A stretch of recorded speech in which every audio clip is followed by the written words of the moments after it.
मुझे लगता है कि बहुत कुछ कहने की ज़रूरत नहीं है। आजकल सूचना क्रांति के इस दौर में हमसे ज़्यादा मालूम हमारे पत्रकार साथियों को होता है। तो बेहतर ये होगा कि आप सवाल पूछें, मैं आपका जवाब दूं। लेकिन आप सवाल कहाँ से पूछेंगे और आपके मन में कौन से सवाल चल रहे हैं, इसका थोड़ा सा अंदेशा है, मुझे थोड़ा अंदाज़ा भी है। सबसे पहले मैं आपको बधाई देना चाहता हूं कि आपने पत्रकारिता की उस मिसाल को जिंदा रखा है कि कम से कम विपक्ष से तो सवाल करते हैं ना, ताकि इस देश को याद रहे कि पत्रकारों का काम है सवाल पूछना। तो मैं आपके हर सवाल का जवाब दूंगा। जितना सवाल आप पूछना चाहते हैं पूछिएगा, बारी बारी से पूछिएगा, सारे सवालों का जवाब दूंगा। बस एक सवाल का जवाब जो मुझे लगता है कि आप सबके मन में होगा कि आप कांग्रेस पार्टी क्यों ज्वाइन किए हैं, उस सवाल का जवाब दे करके मैं हमारे जो अध्यक्ष हैं उनकी तरफ मुखातिब होऊंगा, माइक उनको समर्पित करूंगा। मैं कांग्रेस पार्टी इसलिए ज्वाइन कर रहा हूं कि मुझे यह महसूस होता है कि इस देश में कुछ लोग, वो सिर्फ लोग नहीं हैं, वो एक सोच है। वो इस देश की सत्ता पे ना सिर्फ काबिज हुए हैं, इस देश की चिंतन परंपरा, संस्कृति, इसका मूल्य, इसका इतिहास, इसका वर्तमान और इसका भविष्य खराब करने की कोशिश कर रहे हैं। वो जो सोच है, उस सोच के बारे में आप अपने आप समझ जाएंगे, क्योंकि कहीं मैंने पढ़ा था कि आप अपने दुश्मन का चुनाव कीजिए, अपने विपक्ष का चुनाव कीजिए, दोस्त अपने आप बन जाएंगे। तो हमने ये चुनाव किया है। हम इस देश की सबसे पुरानी पार्टी, सबसे लोकतांत्रिक पार्टी, मैं जोर दे करके बोल रहा हूं लोकतांत्रिक पार्टी, ताकि आप लोग परिवारवाद पे सवाल जरूर कीजिएगा। लोकतांत्रिक पार्टी में हम इसलिए शामिल होना चाहते हैं कि हमको लगता है, और सिर्फ हमको नहीं लगता है, इस देश के लाखों करोड़ों नौजवानों को ये लगने लगा है कि अगर कांग्रेस नहीं बचा तो देश नहीं बचेगा। और ये बात मैं आपको स्पष्ट कर देता हूं, देश में प्रधानमंत्री अब भी हैं, देश में प्रधानमंत्री इससे पहले भी थे, देश में आगे भी प्रधानमंत्री होते रहेंगे। लेकिन आज जब हम लोग श्री राहुल गांधी जी के उपस्थिति में फॉर्मली कांग्रेस पार्टी का फॉर्म भर रहे थे, तो साथी जिग्नेश ने संविधान की कॉपी दी और हमने उनको भगत सिंह, गांधी और अंबेडकर की तस्वीर प्रस्तुत किया, क्योंकि हमारा यह मानना है कि आज इस देश को भगत सिंह की वीरता की जरूरत है, भगत सिंह के साहस की जरूरत है। आज इस देश को अंबेडकर की समानता की जरूरत है, और आज इस देश को गांधी की एकता की जरूरत है। गांधी जब कहते हैं, रघुपति राघव राजा राम, पतित पावन सीताराम, ईश्वर अल्लाह तेरो नाम, सबको सन्मति दे भगवान, ये गांधी की एकता है। जब अंबेडकर कहते हैं कि किसी भी समाज का मूल्यांकन वहां महिलाओं की क्या स्थिति है इस बात से होगा, तब वो समानता की वकालत कर रहे होते हैं।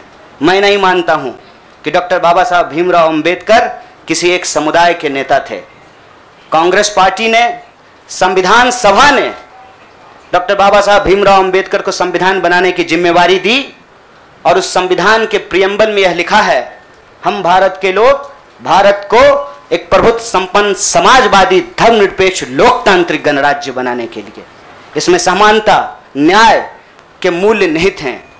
और जब भगत सिंह कहते हैं कि आप व्यक्ति को कुचल सकते हैं, विचारों को नहीं, आप बम और पिस्तौल से कभी इनकलाब नहीं ला सकते हैं, उस साहस की जरूरत है हमको। मुझे नहीं लगता है, मेरे बहुत सारे राजनीतिक दोस्तों को यह लगता है। मुझे लगता है कि यह देश 47 से पहले वाली स्थिति में चली गई है, लेकिन जिनको लड़ना है उनके पॉलिटिकल इमेजिनेशन में आज भी हर कोई अपना अपना शोरूम बचाने के चक्कर में है।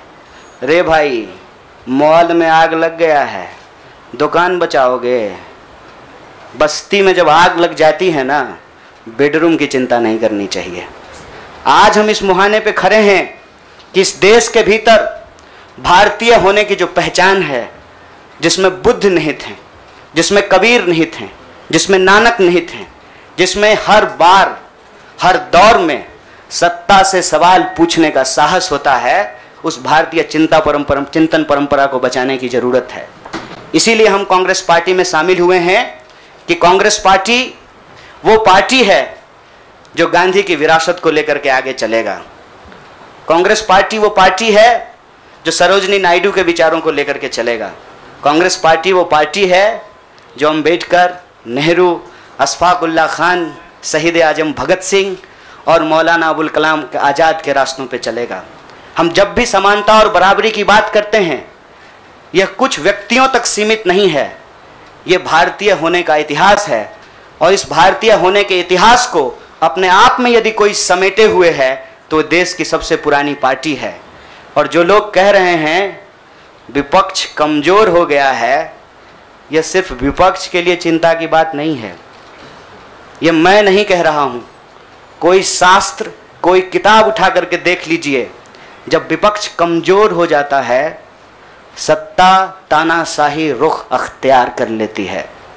इसीलिए देश की सबसे बड़ी विपक्षी पार्टी, मैं कोई गुनागणित नहीं कर रहा हूं, लेकिन मुझे यह बात सीधे तौर पे समझ में आ रही है कि देश के लोकसभा में 545 सीट हैं, 200 लगभग सीट ऐसे हैं जहां भाजपा के सामने कांग्रेस के अलावे कोई विकल्प नहीं है। मैं ये नहीं कह रहा हूं कि मेरी जिम्मेवारी सिर्फ एक पार्टी के लिए है, लेकिन जो पार्टी सबसे बड़ी पार्टी है, सबसे बड़ी विपक्षी पार्टी है, उस पार्टी को अगर नहीं बचाया गया, अगर बड़े जहाज को नहीं बचाया गया, छोटी छोटी कश्तियां भी नहीं बचेगी। इसीलिए, और मैं जब यहां बैठा हुआ हूं, मेरे इतिहास को, मेरे वर्तमान को लोग देख रहे हैं। बहुत सारे सवाल हैं, वो आएंगे, उनका जवाब मैं दूंगा।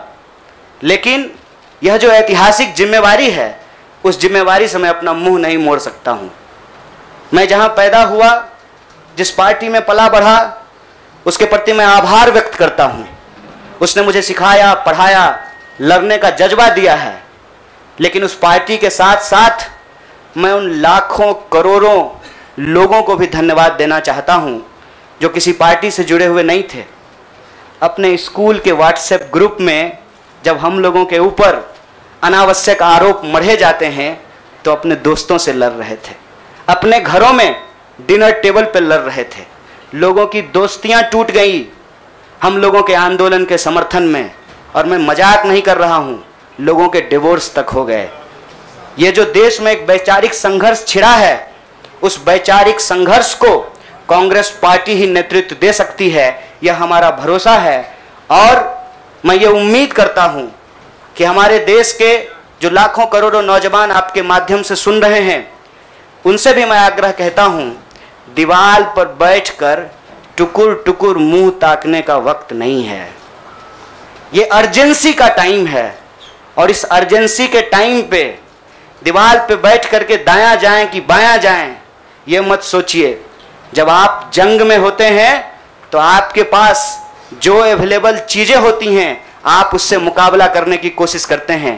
कांग्रेस पार्टी एक बड़ी जहाज है, अगर कांग्रेस पार्टी बचेगी तो हमारा मानना है इस देश के लाखों करोड़ों नौजवानों की आकांक्षाएं बचेंगी, गांधी की मीमांसा बचेगी, भगत सिंह के सपनों का भारत बचेगा, और डॉक्टर बाबा साहब भीमराव अंबेडकर की समानता का भारत का निर्माण संभव हो पाएगा। इसी आशा और उम्मीद के साथ मैं इस पार्टी से जुड़ा हूं, और मुझे पूरा भरोसा है कि कांग्रेस पार्टी जो अपने आप को एक लोकतांत्रिक पार्टी कहती है, आज़ादी के साथ, अपनी पूरी मुखरता के साथ सत्ता से सवाल पूछना और लोगों के हक के लिए लड़ना भिड़ना संघर्ष करने में हमारे साथी रहेंगे, हमारे सहयोगी रहेंगे। और ये परिवार संघ परिवार नहीं, वो क्या परिवार जो परिवार छोड़कर परिवार बनाना पड़े, वो परिवार जो आपको परिवार छोड़ने के लिए नहीं कहता है, कहता है कि अपने परिवार में रहिए।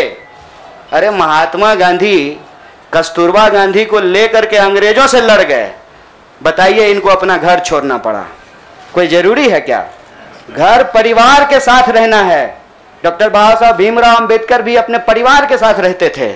आप जितने बड़े लोग हैं उनका इतिहास उठा करके देख लीजिए, सब लोग अपने परिवार के साथ रहते थे। वो परिवार छोड़ करके बनने वाला परिवार नहीं। न्याय, बराबरी और संघर्ष के लिए इस परिवार में मैं शामिल हुआ हूं। सभी सदस्यों के प्रति देश के अंदर फैले हुए लाखों करोड़ों कार्यकर्ताओं को अपना आभार व्यक्त करता हूं। बहुत बहुत शुक्रिया, बहुत बहुत धन्यवाद। शुक्रिया। मैं अब जिग्नेश भाई से प्रार्थना करूंगा कि वो अपनी बात कहेंगे। जिग्नेश जी आ जाएगा वो।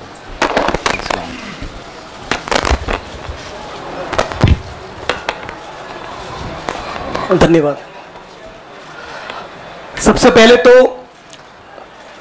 केसी वेणुगोपाल साहब, सुरजेवाला जी, नितिन राउत साहब, पवल बंसल जी, भक्तचरण दास जी, साथी हार्दिक, कन्हैया और दूसरे पार्टी के मंच पर विराजमान सभी सीनियर लीडर्स, आप तमाम पत्रकार साथी और वो तमाम साथी जो हमको आज मिलने के लिए हमारे समर्थन में आए हैं गुजरात के विभिन्न कोनों से और पूरे देश भर में से, उन सभी का मैं स्वागत करता हूं। साथियों, जो कहानी गुजरात से शुरू हुई, उस कहानी ने पिछले 6-7 साल में इस मुल्क में क्या उत्पात मचाया है, वो अब आपके हमारे सबके सामने है।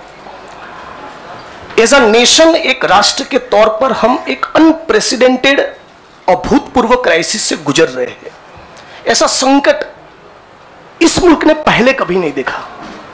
हमारे संविधान पर हमला है, दिल्ली की सड़कों पर संविधान की कॉपी को जलाया जाता है, हमारे आइडिया ऑफ इंडिया पर हमला है, हमारे देश के लोकतंत्र के ऊपर हमला है।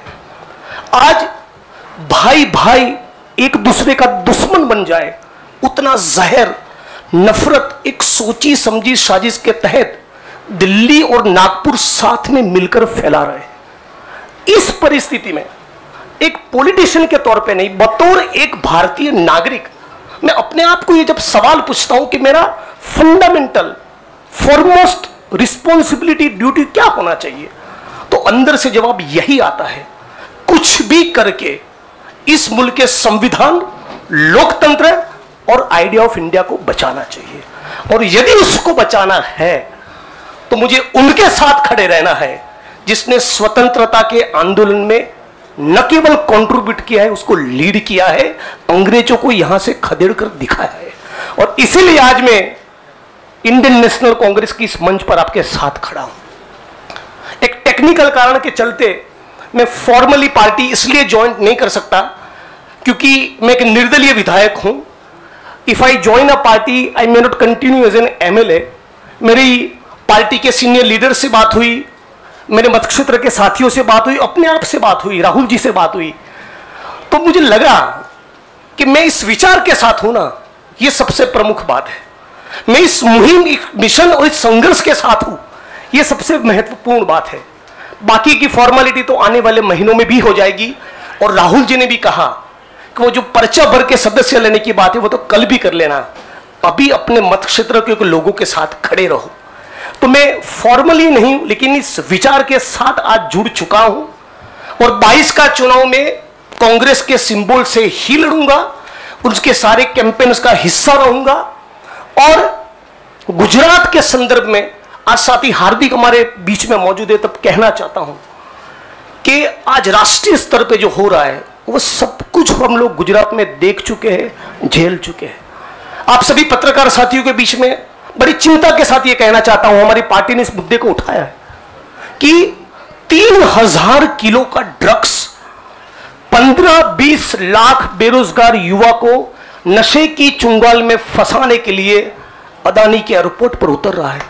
आज जब महंगाई और बेरोजगारी उसके चरम सीमा पर है, तब गुजरात और देश के बेरोजगार युवाओं को रोजगार देने के बजाय ये फांसीवादी ताकतें चाहती है कि रोजगार तो ना मिले, उनको नशे के हवाले में झोंक दिया जाए। तो इन सारी परिस्थितियों में यदि बाबा साहब अंबेडकर के संविधान को बचाना है, हमारे आइडिया ऑफ इंडिया को बचाना है। भगत सिंह को जब मुकदमे की कार्यवाही के दौरान पूछा गया कि क्रांति क्या है, तब शहीद आजम ने कहा था कि क्रांति से हमारा मतलब है किसानों और मजदूरों के हाथ में सत्ता। माननीय प्रधानमंत्री जब अमेरिका से वापस आते हैं तो भाई विस्टा का काम ठीक ठाक चल रहा है ना, नई पार्लियामेंट का, वो देखने के लिए जाते हैं, किसान को मिलने के लिए नहीं जाते। तो किसान हो, मजदूर हो, दलित हो, आदिवासी हो, महिलाएं हो, सबके ऊपर एक जो अनप्रेसिडेंटेड हमला है, इसको रोकने के लिए मैं भारत की जनता को, भारत के 21 करोड़ दलितों को और सारे लाखों करोड़ों युवाओं को अपील करता हूं, सेंस ऑफ अर्जेंसी के साथ, अभी वक्त नहीं है, कूद पड़िए, एक नया आंदोलन छिड़ने वाला है। स्वतंत्रता के आंदोलन की जो रौनक थी, वो जो चार्म था, वो जो माहौल था, हमको वो क्रिएट करना पड़ेगा। यहां पर तमाम वो लोग जो सचमुच मानते कि देश को बचाना है, उन सभी को हम अपील करते हैं कि इस प्लेटफॉर्म के साथ जुड़िए। ये एक मिशन है और इसको मिशन की तरह लीजिए। और मुझे पूरी उम्मीद है, जैसे कि साथी कन्हैया ने बचाया, कि डेमोक्रेसी के हमारे इस मुल्क में बहुत डीप रूट्स है, पार्टी के भी डीप रूट्स है। तो साथ में मिलकर हम लोग लड़ेंगे, संघर्ष करेंगे और इस मुल्क को बचा पाएंगे। आप तमाम साथियों का मैं दोबारा स्वागत करता हूं और दोबारा इस प्लेटफॉर्म के माध्यम से पूरे देश की जनता को अपील करता हूं, सेंस ऑफ अर्जेंसी के साथ तुरंत जुड़िए। एक बहुत जबरदस्त माहौल हम लोगों को खड़ा करना चाहिए। मैं साथी हार्दिक, कन्हैया और दूसरे यंगस्टर्स के साथ पूरे देश में हम लोग जाएंगे और हजारों लाखों युवा इस प्लेटफॉर्म में जुड़े, आईएनसी के साथ जुड़े, कांग्रेस पक्ष के साथ जुड़े, इसके लिए लग जाएंगे। आप तमाम साथियों का शुक्रिया। अभी आप एक मेरे मित्र ने कुछ बात कही थी, मैंने सोचा मेरी तो मानते नहीं, शायद छोटे की मान लें। All right, then we will go to somebody who, yes ma'am, will begin with you. मेरा सवाल कन्हैया आपसे है। आपने कहा कि आप कांग्रेस पार्टी इसलिए ज्वाइन कर रहे हैं क्योंकि कहीं ना कहीं आपको लगता है कि कांग्रेस खतरे में है, कांग्रेस को बचाना जरूरी है। जैसे आपने कहा कि कांग्रेस बड़ा शिप है और अगर छोटे शिप, अगर ये डूब गया तो बाकी भी डूब जाएंगे। तो आपको लग रहा है you have come here as a saviour to Congress? Madam ji बुरा मत मानिएगा, लगता है कि सवाल आप पहले ही सोच लिए थे। मैंने ये नहीं कहा था कि कांग्रेस खतरे में है, हमने कहा देश खतरे में है, लोकतंत्र खतरे में है, आइडिया ऑफ इंडिया खतरे में है। आपने वो वीडियो देखा क्या, लाश के ऊपर डांस देखा ना, दिल पसीज गया होगा आपका। आपको नहीं लगा कि मैं इसके लिए कुछ कर पाऊँ, कुछ भी कर जाऊँ जो मैं कर सकती हूँ। आप जब सुनती होंगी कि बलात्कार हो गया है किसी महिला के साथ, आपका गुस्से से जो है ना पूरा शरीर कांप जाता होगा। देश खतरे में है। पार्टियां तो बनती रहेंगी, पार्टियों की कोई कमी है क्या? हर शाम पार्टी होती है इस देश में। पार्टी नहीं बचाना है, देश बचाना है। और देश बचाने की मुहिम में जो पार्टी रहेगी वो पार्टी भी बचेगी। और मुझे इस बात को कहने में कोई दो राय नहीं है। मैंने जितना इतिहास पढ़ा है अभी तक का एनसीईआरटी में जो लिखा हुआ है, अब अगले बार 2024 में क्या लिखा जाएगा नहीं पता। उसमें तो यही है कि देश को आज़ादी जो है वो महात्मा गांधी ने, सुभाष चंद्र बोस ने, सरदार वल्लभ भाई पटेल ने, क्या भाई हार्दिक, इन लोगों ने ही दिलाया ना। यही लोग लड़े थे। जो माफी मांगे वो वीर हो गए। आप सोचिएगा इसको। जो गोडसे को भगवान मानते हैं वो भाषण दे रहे हैं अमेरिका में जाकर के गांधी के ऊपर। हमारे गांव में एक गाना आता था, गांधी जी के भजन करे गांधी के हत्यारा। कितना अजीब लगता होगा आपको। देखिएगा वो फोटो जब हमारे देश के प्रधानमंत्री गांधी पे माल्यार्पण करते हैं। जीवन भर शाखाओं में कसम लिए होंगे कि गोडसे के सपनों का देश बनाएंगे और गांधी पे माला चढ़ा रहे हैं। See, I am not here to save the party. Please, I am respecting you as a citizen. You can respect my right. देश खतरे में है और ये सिर्फ मैं नहीं कह रहा हूं, ये मुझे लगता है आप भी सोचते होंगे। समझ रहे हैं, अंग्रेजी का वो फ्रेज है dancing on dead. Dead body पे कोई नाच रहा है। उस दिन खाना तो नहीं खाया गया।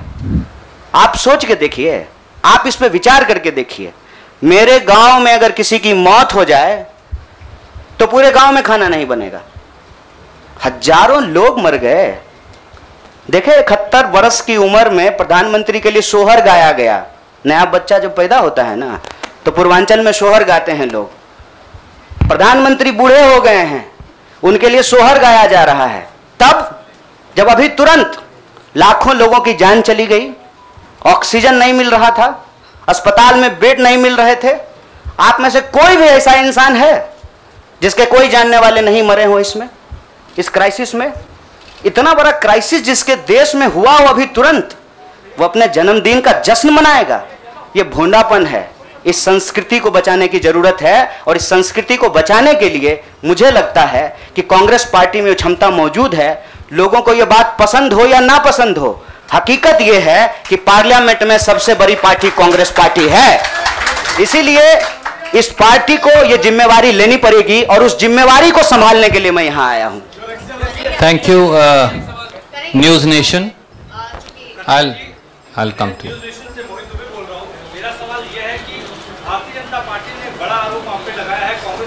जनता पार्टी का आरोप को कौन पूछता है? आपका कोई आरोप है मेरे ऊपर? भारतीय जनता पार्टी को मैं सीरियसली नहीं लेता हूं। आपका कोई आरोप है? आप सवाल पूछिए। साहब, जो साथी पीछे खड़े हैं, थोड़ा आप शांति का दान दीजिए प्लीज। अरे भैया प्लीज, दुबे जी आप पूछिए please, ask your question quickly.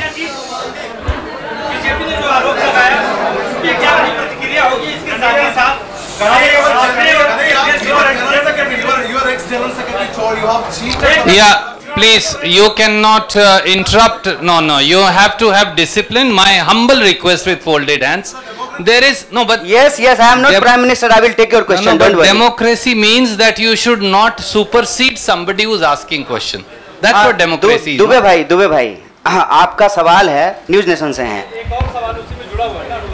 अच्छा, भारी जल्दी से पूछिए ना। आप दो लोगों ने ज्वाइन किया है, आपने और जिग्नेश जी ने भी। नहीं, और लोगों ने किया है, नाम बताएंगे।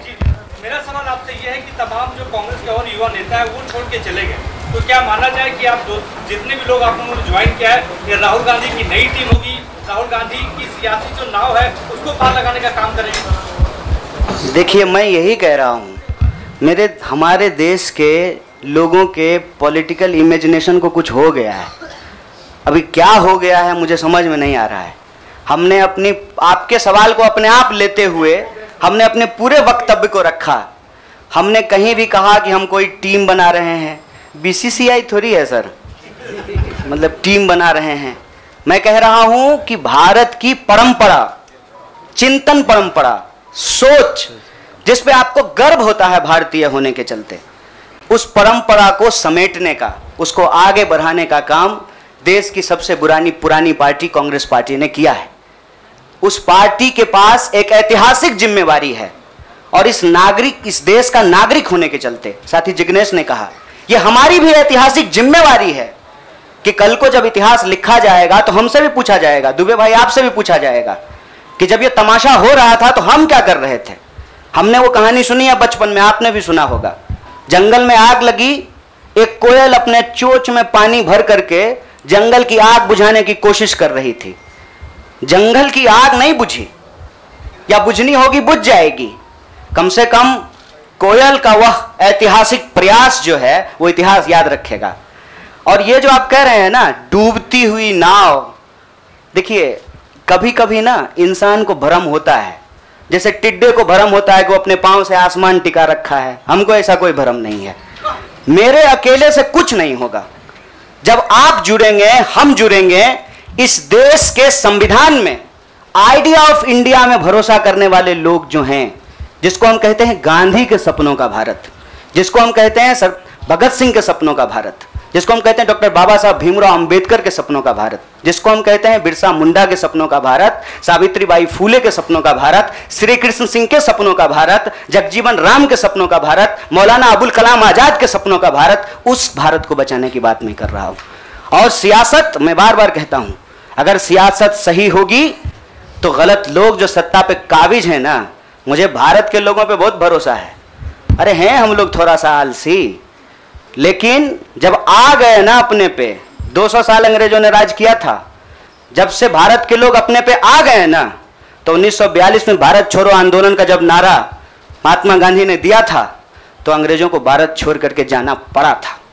और उस वक्त जो लोग अंग्रेज से पेंशन ले रहे थे, माफी मांग रहे थे, वो आज एनसीईआरटी की किताब बदल रहे हैं कि अपना नाम भी हम बीरो में लिखवा लें। इसीलिए मैं कह रहा हूं कि उस इतिहास को, उस चिंतन परंपरा को बचाने की जरूरत है। पार्टी अगर उस सिद्धांत पे चलेगी, संविधान के प्रियम्बल को रक्षा करने की कोशिश करेगी, पार्टी भी बचेगी और पार्टी सत्ता में भी आएगी। ऐसा मेरा उम्मीद है, ऐसे मेरी आशा है। Jainendra from ABP, can you please come forward and ask. हाँ, पूछिए जरा। एक सवाल पूछिए। हम एक आग्रह करें, आप लोग न लड़ाई नहीं लगवाइए हमारे दोस्त के बीच में। भोरे से जो है ट्विटर पे आप लोग क्या क्या चला दिए हैं, और लोग हमको पूछ रहा है कि जिग्नेश का नाम काहे नहीं ट्रेंड कर रहा है। मैं आपसे ही आग्रह कर रहा हूँ, हम ना अलग अलग लोग नहीं हैं, यह मंच आपस में बटा हुआ नहीं है। तो सवाल जो है सारा तोप का गोला जो है हमारे तरफ ही नहीं हो, मंच के तरफ मुखातिब हो, मैं भी जवाब दे दूंगा। Yes, Jainendra ji please ask your question.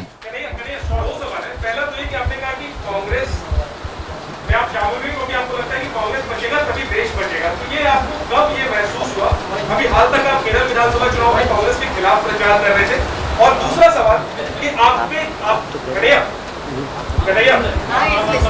सुन रहे दूसरा सवाल ये कि आपको लेफ्ट के भविष्य के चेहरे के तौर पर देखा जा रहा था, और जब आप कांग्रेस में आ गए, आपको क्या लगता है भारत की राजनीति में फिलहाल क्या लेफ्ट अवसर हो गई है? मैं चाहता हूँ दोनों पे डिटेल करें। बड़ा जैनेंद्र भाई बड़ा वैचारिक सवाल पूछे हैं, बहुत बहुत शुक्रिया जैनेंद्र भाई। एक तो देखिए, हमारी जो ये नई पार्टी है, इस पार्टी के जो संगठन के महासचिव हैं वो केरल से ही हैं। इनसे आप चाहें तो अकेले में भी पूछ लीजिएगा, कांग्रेस पार्टी के खिलाफ हमने एक शब्द नहीं बोला था।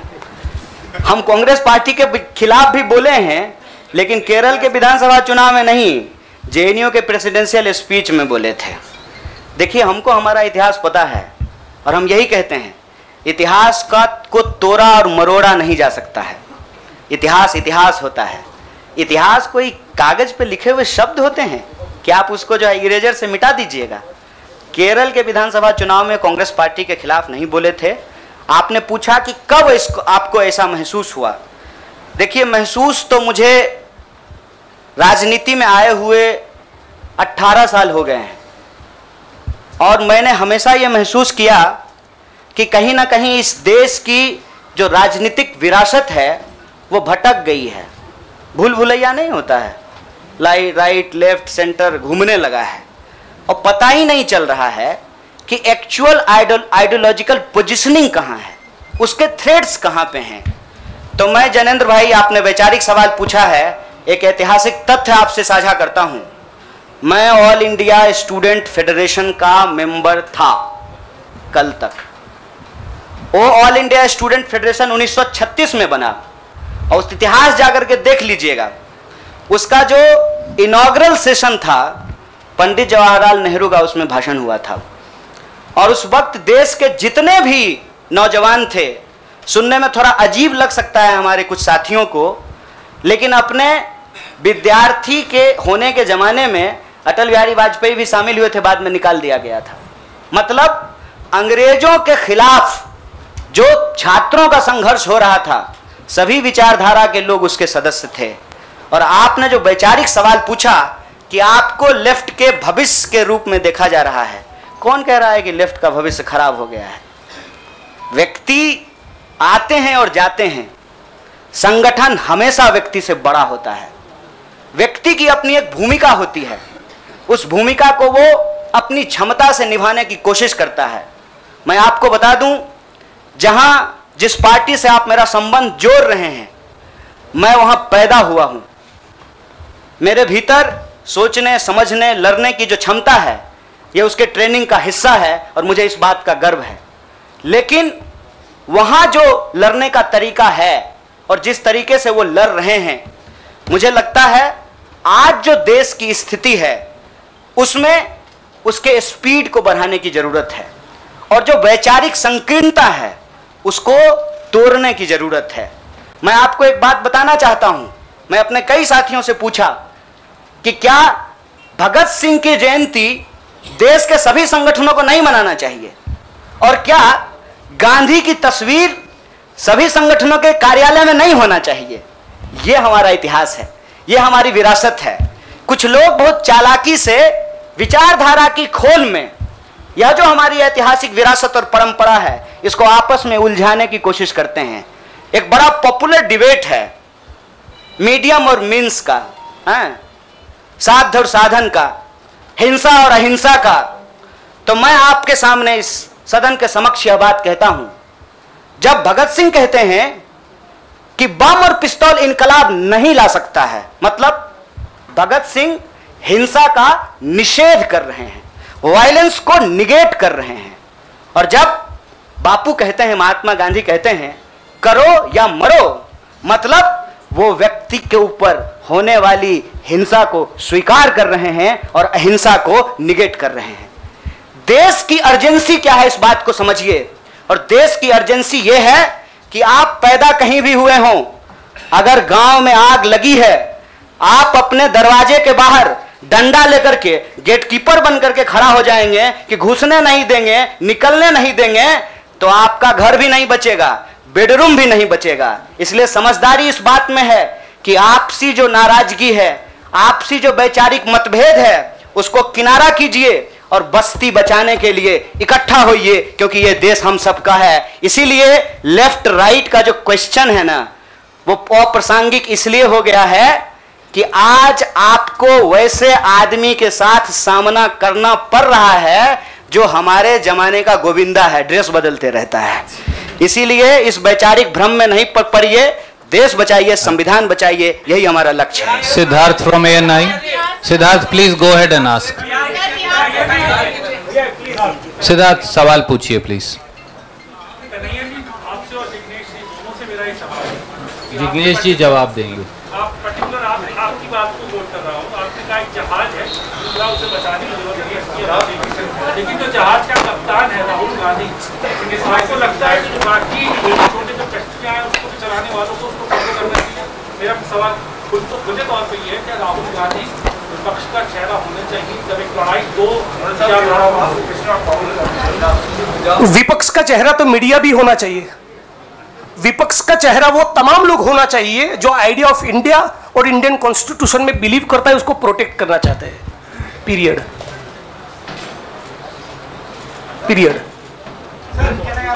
Thank you. I have to see, it's been over an hour. बहुत सारे साथी अलग अलग दोनों से बात करना चाहते हैं। I am going to wind up this press conference. Thank you so much.